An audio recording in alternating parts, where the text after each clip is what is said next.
Gue nggak landscape, nggak. Halo teman-teman Nomeser semuanya. Hari ini gue ketemu sama temen lama gue. Lama banget ya. Tapi enaknya jadi dia adalah dia itu nggak berubah. Mukanya gitu-gitu aja. Badan sih gitu-gitu aja. Rambutnya segitu-gitu aja. Gue badan berubah, muka berubah, rambut bukan ini sih, bukan apa ya, lewat gue lah. Gue kayak pala bukan di semir tapi di braso kayaknya jadi mengkilat. Tahu Logi nggak apa kenapa, kabar? Ser? Lo berubah. Baik, Yaser. Yaser ini senang berubah karena dia dulu tergabung di Power Rangers. Berubah! Gitu. Gila, mainan banget. Aduh. Pertanyaan Gila, pertama. berapa tahun kita nggak ketemu ya? Kapan ya, tahun berapa sih? Terakhir ketemu kapan sih?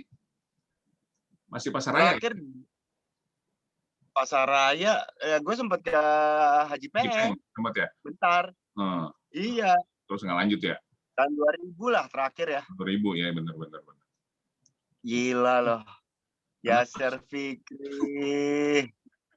Ini salah satu penyiar SK yang mempunyai track record yang sangat luar biasa, saudara-saudara. Luar biasa besar badannya maksudnya, saudara-saudara. Luar biasa besar, dan sekarang ternyata menunjukkan banyak hal yang keren dari Yaser Fikri. Ini keren banget loh. Biasa aja. Seperti martabak, biasa aja. Sampai semua orang udah terngangkat prestasinya, buset ya Yaser deh, keren banget gitu. Lebay lu. Pertanyaan pertama buat lu, Ki, yang gue pengen tanya kalau dari dulu sampai sekarang. Masih doyan jengkol? Alah, yes, pasti dong. Tenda biru, brother. Yo, zaman dulu di SK turun ke bawah ada tenda biru, itu makanan yang hits banget. Tapi nggak tahu sekarang masih ada apa enggak ya? Itu di Terminal Manggarai, ada satu tempat lokasi yang kalau bukanya malam-malam, nah penyiar-penyiar yang selesainya malam pasti langsung tenda biru, asik. Tenda biru, dan kadang-kadang udah sampai bawah, ternyata tutup, nggak buka, ngeselin banget. Nah, bener deh. Terus nyari ketoprak deh habis itu. Ketoprak. Nah, tapi malam ini gue nggak ngomongin masalah jengkol itu. Masa lalu.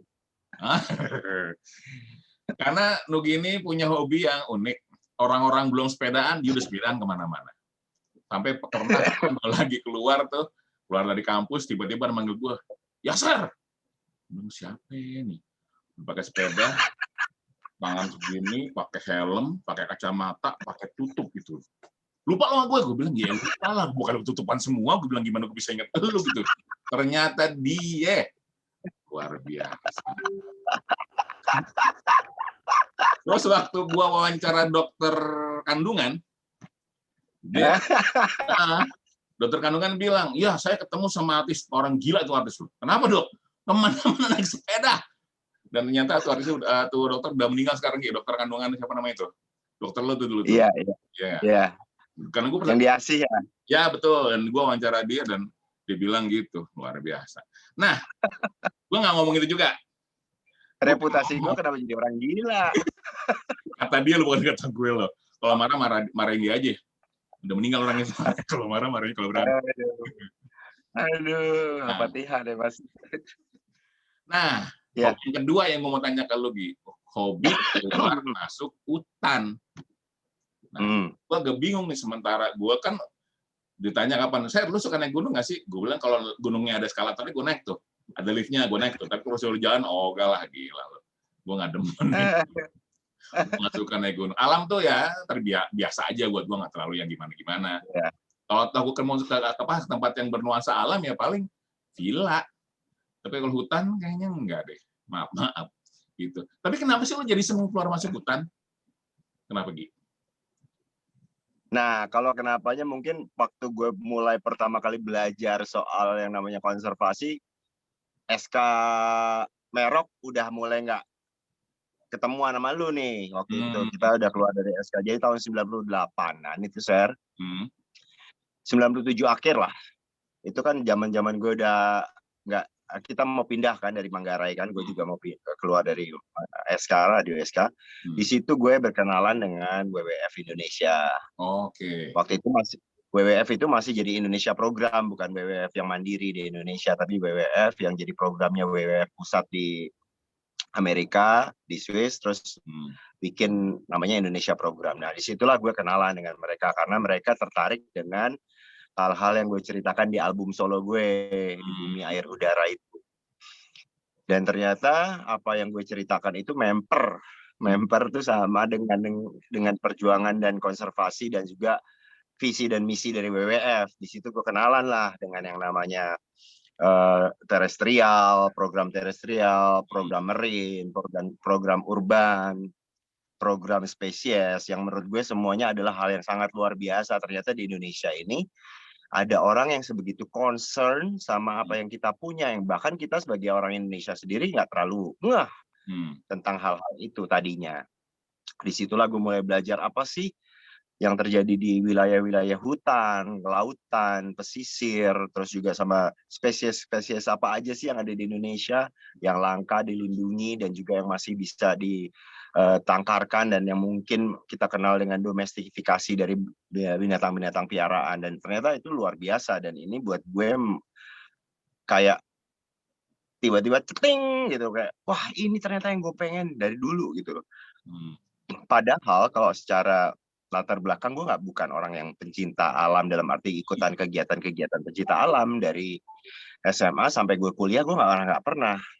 Tapi kalau memang gue diajak pergi sama almarhum bokap gue jalan-jalan ke wilayah-wilayah desa dan segala macam, gue selalu sangat-sangat paling excited gitu loh untuk terjun ke dalam sungai, untuk masuk ke dalam wilayah-wilayah hutan bambu yang ada di Magelang, di Jogja, di Rembang. Dan itu menurut gue satu pengalaman yang membekas, dan ternyata itu yang gue temuin pada saat gue berkenalan dengan konservasi di Indonesia. Kenapa akhirnya gue menjadi orang yang dalam tanda kutip sampai hari ini, alhamdulillah puji Tuhan gue masih aktif sebagai voluntary untuk kegiatan-kegiatan itu, karena sangat bersyukur kita bisa lahir besar dan punya kontribusi langsung sama bumi pertiwi ini. Kita orang Indonesia yang kayaknya sangat-sangat selayaknya lah kita mencintai bumi pertiwi ini dengan begitu besar, karena memang luar biasa. Kalau misalnya kita kenal dengan sejarahnya yang ditulis sama buku sejarah ataupun yang enggak ditulis sama buku sejarah, cerita-ceritanya dan segala macam, dan dengan mata kepala sendiri gue lihat apa yang terjadi di hutan Indonesia itu menurut gue tidak ada duanya di dunia. Dan ini harus yang sangat-sangat menjadi sebuah panggilan gue sebagai orang Indonesia. Inilah yang pengen gue lakuin gitu loh, untuk berbakti dalam arti apa yang gue bisa lakukan, mensosialisasikan, terus juga terjun langsung dan sekaligus mengajak orang untuk melihat satu sisi dari kewarganegaraannya kita, bukan cuma sekedar KTP-nya, tapi melihat sebenarnya Indonesia ini apa gitu dari hasil belusukan ke hutan. Karena habis itu pasti gue cerita lah, entah itu lewat lagu, entah itu lewat sharing-sharing seperti ini. Karena dari Sabang sampai Merauke yang kebetulan gue sangat bersyukur punya kesempatan menjelajahi, itu nggak ada satupun hal yang nggak membuat gue ternganga-nganga dan makin bangga terus tentang negeri ini. Tapi kan lo anak kota, Gie. Bukan yang dekat sama hutan gitu. Kok tiba-tiba jadi nyemplungnya ke hutan gitu loh? Kenapa harus hutan? Kenapa harus hutan? Karena memang ternyata hutan itu adalah Indonesia gitu. Salah satu yang gue tahu waktu gue masih kecil, gue didoktrin sama bokap gue. Kalau kamu jadi orang Indonesia, karena bokap gue tentara, dia bilang, kalau kamu jadi orang Indonesia, kamu harus tahu tanah Indonesia, air Indonesia, apa yang ada di atasnya dan ada yang di dalamnya. Itu sebabnya rumah gue di Tebet, kalau sempat lihat, mungkin dulu disebutnya kebun raya lah, kayak kebun raya, karena banyak banget pohon-pohon yang ada di sana. Dan beberapa orang yang sering datang waktu zaman gue punya album, ada wartawan datang gitu, bisa mau wawancara, pasti nanyanya rumahnya Nugi itu yang kayak kebun raya gitu sama orang gitu. Sekarang rumah yang selalu tinggal tetap begitu, Gi? Tetap banyak tanaman di rumah lo? Oh ya, di rumah gue sendiri sekarang di Bintaro ya banyak tanamannya, dari pohon matoa, dari pinus, dari pohon belimbing, dari pohon duren, dari pohon srikaya, semuanya ada di sini, buah-buahan dan juga pohon-pohon bunga yang ya memang pada dasarnya gue suka dengan hal-hal itu gitu loh. Nah, Kalau misalnya Gitu ceritanya. kalau lo ke hutan, buat lo dari semua hutan yang lo masuki plus Taman Nasional berarti Gi ya, itu yang paling menarik Iya. mana Gi? Yang paling bikin lo Sebenarnya pengen balik lagi gitu loh? iya. Kalau secara karakteristik sebenarnya yang hampir belum banyak terjamah ya di Papua gitu loh. Papua kalau lo pernah pergi naik pesawat kecilnya sama yang ketinggiannya mungkin nggak terlalu tinggi kan kalau pesawat kecil kan, itu lo akan melihat bagaimana hamparan itu kayak benar-benar dari atas tuh hutan kayak rumput saking rapatnya gitu loh. Dan bisa dibayangkan apa yang terjadi di dalamnya sana. Ada orang saintis bule yang sempat ngomong bahwa ternyata 1 meter persegi hutan Indonesia itu bisa dipastikan akan ditemukan satu spesies baru, entah itu lumut, entah itu jamur, entah itu serangga, entah itu hal-hal yang sifatnya organisme yang kemungkinan besar sangat belum tereksplorasi gitu. Dan ini kan menurut gue gila banget kalau gue dengan melihat itu, buat ternyata ini kenapa ini sangat penting, karena pentingnya karena memang semua awal kehidupan pasti dimulai dari tanaman-tanaman itu sendiri gitu, dengan apa yang terjadi di tanah sama dengan apa yang kita bisa pakai dari pohon. Nggak akan ada kehidupan sebelum ada mereka itu semua gitu loh. Dan dari situ kan kita juga bisa menghasilkan air dan menghasilkan udara yang selama ini kita udah tahu itu kita pakai sebagai manusia. Jadi itulah yang kalau lo tanya kenapa harus ke hutan, karena memang sangat luar biasa. Dan begitu juga kenapa harus ke laut, sama. Hutan dan laut buat gue merupakan panggilan-panggilan yang memang sangat luar biasa, karena eksplorasi bawah laut Indonesia sendiri yang 70%-nya ada di wilayah kita, 30% kan wilayah kita kan daratan, pulau-pulau, 70%-nya laut. Itu masih sangat jauh dari eksplorasi yang benar-benar apa sih sebenarnya kandungan di bawah laut kita yang sangat luar biasa, bukan cuma hasil tambang ya, tapi keanekaragaman hayatinya gokil, Sar, beneran. Karena gue waktu itu sempat ke ini Ki, ke Papua Barat. Ya, karena kemana? Ke Papua Barat. Oke. Barat itu gue datang ke lokasi namanya Pegunungan Arfak. Iya. Ya, Kabupaten Pegunungan Arfak, Pegaf. Nah, di situ gue nemu satu sosok namanya Pak Moses. Dia itu di tahun 70 atau 80, gue gagal lupa, dia menemukan namanya burung pintar. Burung pintar itu bisa mengatur semua benda-benda yang didapat dalam kesamaan ukuran sama warna. Dan burung pintar itu kemudian diteliti sama ilmuwan dari Amerika, dan hasilnya dibawa ke Amerika gitu. Nggak dapat apa-apa. Gitu, agak sedih sih. Dan ternyata setelah sekian lama baru kemarin lagi kita yang ke sana gitu. Jadi orang Indonesia pertama yang datang ke situ setelah orang bule itu adalah tim dari kita gitu loh. Karena nggak ada dari kita yang pernah ke sana. Jadi kok orang luar lebih tahu tentang kita gitu loh. Mungkin itu ya yang juga kenapa bikin mereka jadi pengen eksplorasi lebih dalam ya. Banget.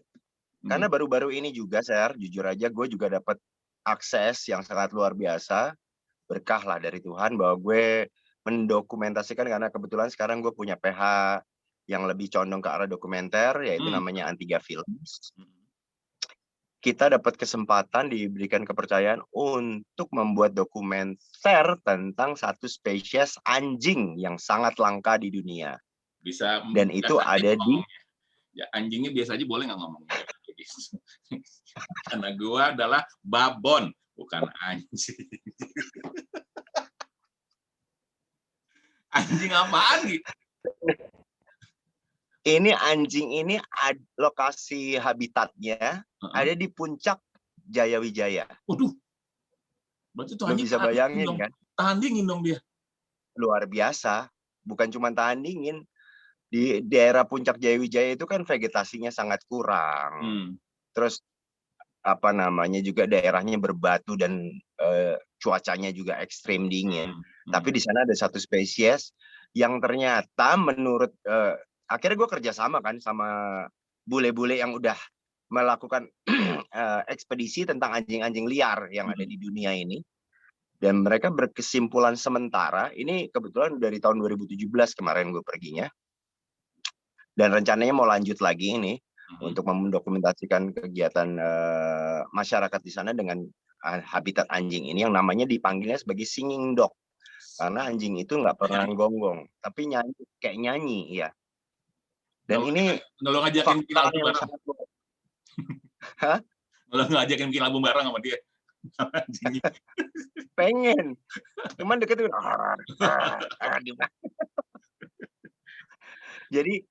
Jadi ini kalau dalam dunia biologi, mamalia dengan spesies yang baru itu udah sangat susah ditemukan. Dan ini merupakan kabar yang luar biasa buat para saintis biologi yang ada di dunia sana tentang bahwa ada satu spesies yang berhasil ditemukan dan itu baru sama sekali. Karena mereka bilang kemungkinan ini missing link dari anjing purba. Zaman anjing purba yang sampai akhirnya menjadi domestic dog yang kita punya piara ras-ras dan segala macam sampai anjing kampung. Nah, ini kemungkinan besar missing link-nya ada di ini, di anjing ini. Kan gue sampai ya, kalau kita sebagai orang yang nggak tahu kan nggak bakal mikir ke sana gitu loh. Kayak kita punya anjing Kintamani, kita udah ketahui kan anjing Kintamani di dunia kan udah satu ras. Nah, ini spesies yang malah belum tahu namanya apa. Terus kategori turunan dari serigala kah, dingo kah, coyote kah, apakah itu masih menjadi hal yang lain dari semua. Karena udah diteliti DNA-nya dan juga udah diambil sampel darahnya dan juga udah diambil fesesnya. Mereka masih diskusi di sebelah sana gitu, Sir. Dengan masyarakat dari Nat Geo Society, terus dari teman-teman dari BBC juga sudah sangat excited untuk terus meneliti tentang singing dog yang ada di Jayawijaya ini gitu. Dan itu hampir dapat dipastikan cuma ada di Indonesia berarti ya? Tempat di negara lain nggak ada ya? Iya, karena puncak Jayawijaya kan ada di wilayah kita kan, bukan di wilayah yang kali di Abang gitu enggak. Dan kalau orang Papua aslinya menganggap mereka anjing singing dog ini sebagai hal yang disakralkan ya, yang dianggap sebagai kayak nenek moyang mereka yang lebih tua dari mereka gitu. Jadi kalau orang-orang asli yang ada di puncak Jayawijaya itu yang orang aslinya ya, bukan mendatang yang benar-benar suku yang ada di daerah sekitar sana itu menganggap kalau ketemu sama beliau-beliau itu mereka baru ngerasa lebih dapat izin untuk ngelakuin perjalanan. Kalau belum mereka takut gitu. Pas ketemu anjing seru sih itu luar biasa. Pas ketemu anjing tadi suku-suku yang ada di sana ada ritual nggak sih Ki? Atau mungkin nunduk atau gimana, ada ya? Ritual enggak, mereka pokoknya nggak boleh ganggu, nggak boleh ya mengganggu aja nggak boleh, apalagi berburu kan. Mereka kan juga kadang-kadang mungkin masyarakat yang suka berburu kan, tapi kalau melihat itu mereka sangat hormat gitu loh, hormat banget lah terhadap anjing itu. Nah, ini yang pengen gue teliti the next dokumenterinya, moga-moga amin terjadi, moga-moga bisa bareng-bareng dengan nama Om Yaser yang aja di TVRI untuk bisa mengcapture itu. Mudah-mudahan. Tapi yang pasti gue nggak ikut ke sana. Karena luar biasa banget. Gokil beneran. Iya sih, karena gue orang yang sangat senang sama sejarah. Jadi kalau lihat hal-hal baru itu, gue penggemarnya National Geography ya, baik yang kehidupan liar ataupun yang biasa. Dan gue banyak dapat insight di situ bahwa ternyata hutan itu tidak seperti yang dibayangkan. Mungkin kalau orang nggak menemukan keindahannya, dia nggak akan mau balik lagi ke sana gitu loh. Nah, selain itu juga kan hutan, kalau gue denger nih teman-teman gue penyita alam, kalau ke hutan tuh kadang-kadang banyak pantangannya, nggak boleh ini, nggak boleh itu bener nggak sih, Ki? Sebagai orang yang jarang masuk hutan. Contohnya apa, Ki? Pantangannya nggak boleh apa, Ki? Ngomong kotor. Kan nggak ada yang ngerti gitu sono ngomong kotor. Ya gini, sebenarnya secara spiritual mereka itu udah ada lebih dulu sebelum kita gitu loh. Dan mereka ini makhluk hidup loh, Sir, gitu loh. Maksudnya? Makhluk hidup yang menurut mereka ini kan makhluk hidup, hutan itu. Oh, oke. Ya. Lo pernah ngeliat hutan bernafas gak? Pernah sih, gue jarang ngobrol sama mereka. Jadi memang ada satu kemagisan suasana kalau masuk ke hutan yang dalam tanda kutip masih primer ya, bukan yang hutan sekunder ya. Kalau hutan primer tuh menurut gue, wah bener deh, ada sesuatu aura yang luar biasa ya. Bukan mistis, tapi aura yang sangat tua dan sangat kita respect gitu loh. Karena pohonnya segede-gede gaban satu, terus suasana naungan kanopinya sangat tebal. Jadi ada suasana lembab yang sangat tropis sekaligus, dan itu menurut gue mendatangkan sesuatu yang sifatnya sangat magis buat gue pribadi kalau masuk ke daerah sana. Dan memang biasanya kalau kita masuk satu tempat yang ngerasa seperti itu ya berarti kita harusnya bersikap hormat, nggak langsung boleh dalam tanda kutip semena-mena. Nah, apapun yang terjadi, sebenarnya manusia dan hutan itu saling sangat membutuhkan gitu loh. Mungkin hutan nggak berbuat apa-apa pada saat mereka dibabat, ditebang. Dalam tanda kutip mereka nggak bisa balas nonjok seperti kita. Tapi suatu saat ya kita akan habis gara-gara mereka nggak ada. Itu udah pasti hukum alam kok. Kita udah terjadi. Kita bisa lihat apa yang terjadi sekarang, dan kalau misalnya kayak banjir, kayak kekeringan dan segala macam ya pastinya otomatis bisa kita tahu dari pengetahuan yang kita dapat bahwa itu terjadi gara-gara tutupan hutan udah makin berkurang kan, biasanya kan kayak gitu kan. Dan itu udah kenyataan yang terjadi di seluruh dunia apa yang mereka rasakan. Jadi kalau tadi lo nanya emang benar gitu loh. Dan biasanya suku-suku pedalaman yang ada di hutan-hutan primer kita dari suku Dayak, suku Anak Dalam, terus segala macam itu mereka mempunyai satu bentuk penghormatan khusus terhadap kehidupan di sana. Jadi mereka nggak berani untuk merubah sesuatu kecuali itu untuk kebutuhan mereka, kayak mengambil daun, mengambil buah, itu aja. Tapi untuk merubah terus menebang dan membabat habis sampai terbuka lahannya, mereka mungkin nggak akan berperilaku seperti itu. Itulah kehebatan dari suku-suku yang kita punya dan masih punya kearifan terhadap alam di sekitarnya. Ada ini nggak sih, beberapa temen gue pernah bilang jalan ketemu ini share kakek-kakek gitu, bajunya putih dan kayaknya dia nggak mungkin tinggal di situ leh. Pernah nggak sih lo nemu kayak gitu, atau mungkin benda-benda aneh yang harusnya nggak ada di hutan benda ini gitu? Pernah nggak lo? Kalau secara cerita-cerita kayak gitu sih gue enggak ya. Gue sangat bersyukur karena gue mungkin nggak punya kesiksensan itu. Tapi memang ada beberapa tempat yang kemarin gue sempat pergi ke daerah Sumatera Barat di kaki Gunung Kerinci. Gue bareng sama temen gue. Temen gue ini seorang petualang yang kerjanya sendirian masuk kemana-mana. Dan dia ternyata punya satu kepekaan di indera keenamnya. Jadi, tapi gue sudah bilang, jadi gini, kalau menurut gue pada saat gue masuk ke hutan, gue selalu ngucapin sesuatu yang sifatnya kayak permisi gitu, tapi gue ngomongnya rahayu. Terus gue berusaha menikmati tanpa harus berpikir yang aneh-aneh. Terus gue jalan masuk ke dalam, dan karena kita harus tidur di sana, tidur di sekitar air terjunnya, dan emang hutannya masih lumayan, walaupun nggak terlalu primer, tapi masih lebih kepada primernya, walaupun sudah ada beberapa di wilayah sebelah sananya udah ada yang terbuka. Terus akhirnya temen gue ini tiba-tiba narik gue malam-malam untuk nemenin dia. Kita datang ke sungai yang ada di bawah kita itu. Gi, temenin gue ditarik. Kenapa lu? Kenapa? Udah temenin gue nggak kuat nih, dia bilang gitu. Akhirnya ya, terus akhirnya kita kayak semacam melakukan doa bersama dengan cara masing-masing, ritual untuk memohon bahwa kita ada di sana tanpa masuk untuk yang buruk gitu loh. Nah itu aja. Gue pengalaman itu menurut gue sangat membekas, karena gue bilang, ini temen gue kenapa lu? Wah, lu nggak tahu sih Gi, gue tadi gini ketemu ngelihat sesuatu yang menurut gue dia agak nggak seneng gitu kalau kita nggak minta izin, dia bilang gitu. Dia bilangnya seperti itu. Dan temen gue ini udah lama gue kenal, dan beberapa kali kesempatan karena gue ngerokoknya kretek, gue bilang kalau masuk ke hutan mendingan rokoknya rokok kretek gitu loh. Karena ada satu perjuangan yang lain nih, Ser, tentang perjuangan leluhur dari nilai sejarah yang gue juga anut. Bilang bahwa kretek ini memang salah satu media gitu loh, media komunikasi yang bagus untuk kita lebih fokus kepada hal-hal yang positif gitu loh.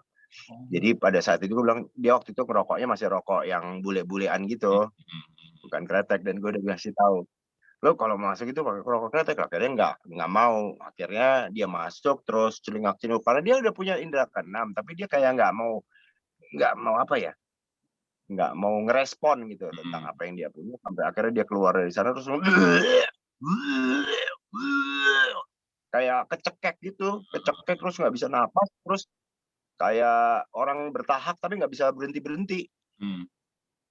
Nah, terus gue nggak tahu apa-apa, gue cuma bilang, "Tuh kan gue udah bilang kan, lo jangan begitu. Bagaimanapun juga mereka ini semuanya udah lebih dulu dari kita, udah ada di sini." Gue cuma ngasih tahu kayak gitu.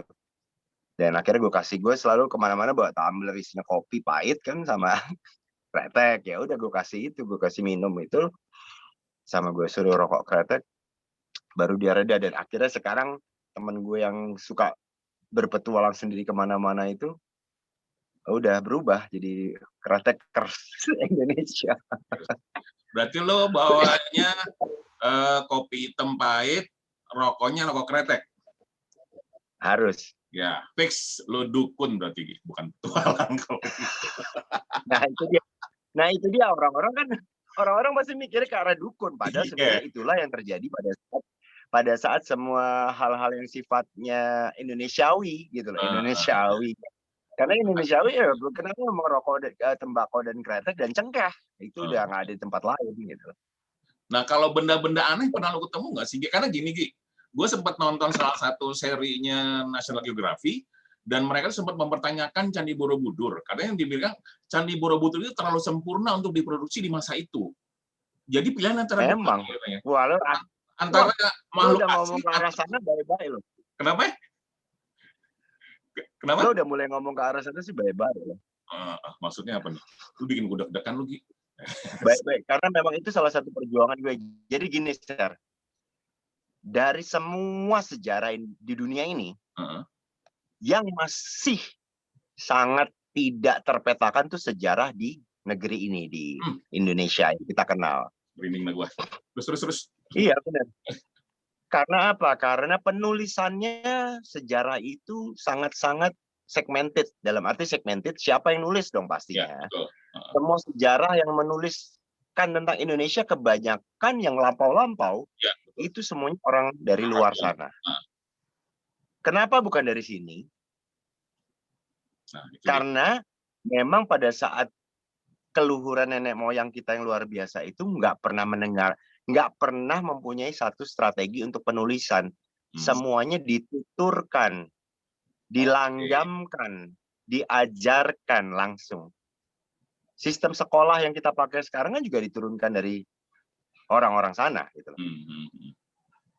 Kalau mungkin di sana cuma paguyuban, orang dengar kayak orang berceramah menceritakan lewat wayang atau lewat tutur, cerita-cerita, dan itulah yang membekas di kepala manusia-manusia sejati Indonesia zaman dulu gitu. Ya, jadi kalau orang bule mempertanyakan memang Candi Borobudur ini tidak semestinya dibangun di era zaman itu, memang kenyataannya sampai hari ini belum pernah ada yang bisa mereplika dan merehabilitasi Candi Borobudur dengan teknologi zaman itu di abad 21 ini.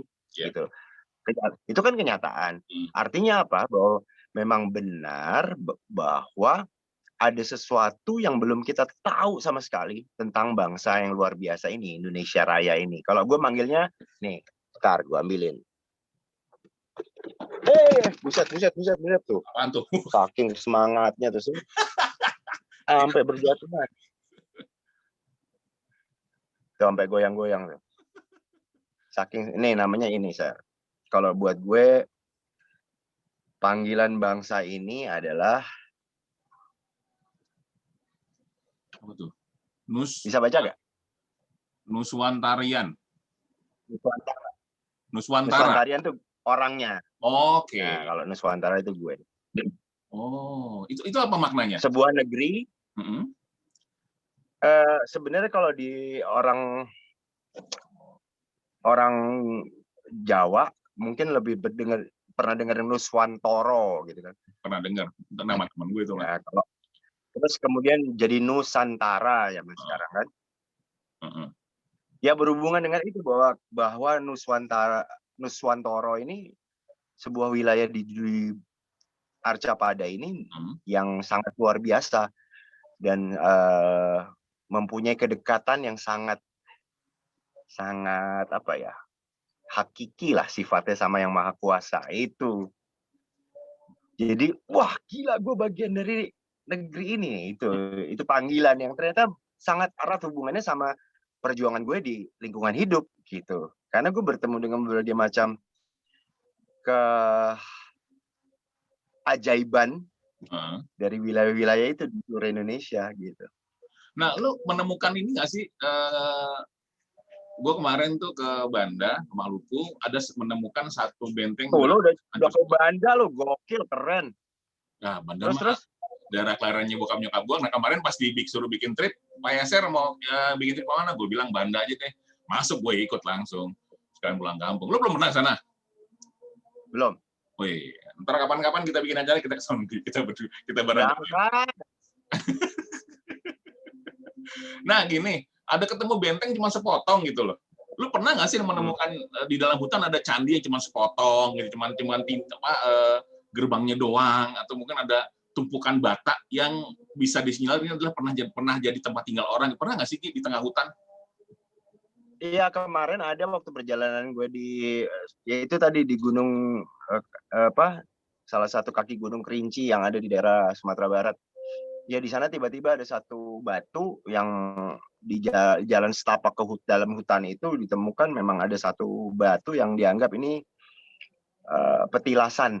Nah, menganggap atau ada yang menyebut juga makam, tapi nggak tahu. Tapi di tengah hutan yang mungkin kalau misalnya bikin makam di tengah hutan, berarti kan orang itu udah siap banget waktu itu untuk membuat makam itu kan.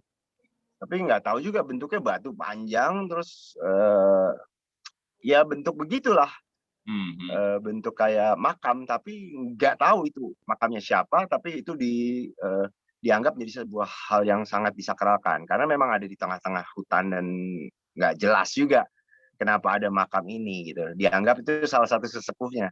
Kalau jujur share pengalaman yang lo bilang menemukan itu, jadi aku tuh tergabung sama sebuah komunitas yang sama-sama punya perjuangan yang sama untuk memberitahukan kepada masyarakat dan bangsa Indonesia tentang siapa sejatinya leluhur kita ini. Namanya kan aku panggil Nuswantara, dan kita semua ini kepanggil untuk melakukan belusuan dengan cara masing-masing. Nah, temuan-temuan yang tadi lo bilang ada ketemuan batu bertumpuk dan segala macam, itu udah dari tahun 2010 memang diupdate ke gue, tapi bukan gue pribadi yang menemukan. Dalam arti kelompok ini, karena jujur salah satu kendalanya kan karena gue udah berkeluarga. Jadi visa untuk jalan-jalan seliar itu dalam arti nggak makan waktu panjang, terus nyari-nyari tempat-tempat itu udah nggak terlalu gampang. Jadi teman-teman ini kebetulan waktu pada masih bujang, dan mereka yang ngelaporin semua hal yang mereka temukan, dan mereka foto dan videokan hasil-hasil yang mereka temukan, dan memang sangat luar biasa. Ada orang yang masuk ke wilayah hutan di daerah Jawa, nggak jauh. Gue nggak perlu detail mungkin karena gue juga nggak hafal tempatnya, tapi kayaknya lebih baik cuma dikasih tahu bahwa tiba-tiba ditemukan kayak batu berundak yang mungkin ke arah kayak Candi Sukuh, kayak misalnya kayak gitu. Pernah lihat Candi Sukuh nggak? Yang bentuknya berundak gitu. Tapi ini di satu wilayah yang antah berantah, dalam arti tidak tereksplorasi sebagai hal yang di dalamnya masuk ke situs purbakala. Itu ditemukan. Terus anomali bahwa tiba-tiba jamnya bisa berubah, ketepatan waktunya. Dianggap waktunya cuma sejam, padahal mereka udah lebih dari 7 jam, misalnya kayak gitu. Itu sering terjadi di wilayah-wilayah yang memang masih belum terpetakan secara Google Map. Misalnya itu dulu. Nah, di situ banyak banget di wilayah-wilayah di pelosok ini. Bahkan ada satu gua juga di Kalimantan, kalau misalnya pernah dengar. Temen gue kebetulan wartawan, dan gue dari sana tapi gue nggak ke sana. Terus begitu keluar, gue ketemu sama satu orang ITB yang habis ngelakuin eksplorasi di sana, dan mereka bilang guanya itu aneh, dalam arti kalau ada lukisan gua purba, biasanya lukisan gua itu ada di dinding dan bentuknya adalah lukisan gua yang apa namanya, yang kita udah pernah lihat lah di National Geographic kan sering. Nah ini di sana nggak berbeda. Satunya berbedanya adalah pendar. Jadi lukisan itu berpendar, dalam arti berpendar tuh kalau misalnya kita punya cap tangan, ya kan, ini kan kena nih, misalnya dikasih tinta, atau tempelin ceplek, berarti tangan lo kan yang bentuk kan? Iya. Iya kan? Iya. Nah ini enggak, ini bentuknya adalah di sekitarnya, berpendarnya. Jadi teknologinya kan udah beda. Ya, betul. Teknologi apa? Dan lokasinya 30 meter dari permukaan tanah. Jadi nah itu kan aneh. Terus lukisan-lukisannya juga bukan cuma sekedar kegiatan manusia berburu, tapi ada kayak semacam simetris-simetris yang mereka buat di atas sana. Dan ini aneh gitu loh. Itu ada di seluruh wilayah kita. Seru, Sir, kalau kita ngebongkar itu. Mungkin apa ya namanya, banyak channel-channel yang kita juga udah bisa cari tahu sendirilah di berbagai macam dunia maya ini. Tapi buat saya kebetulan aku gimana? Kebetulan gue dalam satu komunitas itu tadi ya, itu udah sangat biasa dilakukan gitu. Seru sih banget. Gue berapa kali wawancara orang baru sekarang nih, ya baru sekarang gue wawancara sama lu ngobrol, gue merinding, ya ini baru sekarang nih. Serius lu, gue tadi ngomong, aduh tangan berpendar, kemudian yang lo bilang konfirmasi bahwa Candi Borobudur memang terlalu canggih untuk dibuat di masa itu. Gue kan gini, sebagai pengajar, gue punya bukan insting ya, punya rasa ingin tahu yang tinggi. Basicnya ilmuwan kan begitu ya, harus didasarkan keinginan tahu yang tinggi. Nah, gue sangat banget ingin tahu, pengen banget nyari, cuman punya kendala nggak suka masuk hutan. Jadi mungkin gue bisa menitipkan rasa keingintahuan gue lewat lu aja gitu loh. Kapan-kapan gue minta lu untuk cerita gitu loh. Gi, penutup, pesan lu apa nih buat orang-orang di luar sana yang mungkin aja punya passion yang sama lo, ingin mengeksplorasi Nusantara yang terlalu besar ini buat dia? Kalau pesannya cuma satu, bukalah mata dan hati, dan lepaskan semua doktrin-doktrin yang ada di kepala kita untuk menelaah siapa sebenarnya bangsa ini. Karena memang tidak gampang untuk mencerna, dan pasti kemudian kita akan memistiskan hal-hal yang sifatnya seperti itu. Nah, kenapa kita harus memistiskan? Karena kita nggak tahu. Gimana cara untuk kita tahu? Ya, kita harus menjadi tahu. Menjadi bagian dari sana. Ilustrasinya sampai hari ini kapal pinisi. Pernah dengar kan kapal pinisi? Itu dibuat di lokasi yang kita udah kenal. Dan itu seluruh dunia udah tahu. Bagaimana kapal pinisi dan siapa yang membuat kapal pinisi. Tapi yang nggak pernah diekspos adalah ritual bagaimana kapal pinisi itu dibuat. Nah, itu tuh menarik. Kapal pinisi itu udah dipakai di mana-mana di seluruh dunia, bahkan sampai ke Amerika sana untuk pelayaran-pelayaran yang sifatnya mahal. Satu, kenapa mahal? Kapal pinisi dibuat dengan teknologi yang sangat luar biasa, di luar dari teknologi modern sekarang, bahkan lebih modern harusnya. Karena satu, kayunya bukan sembarangan. Cara pembuatannya nggak boleh pakai paku maksudnya.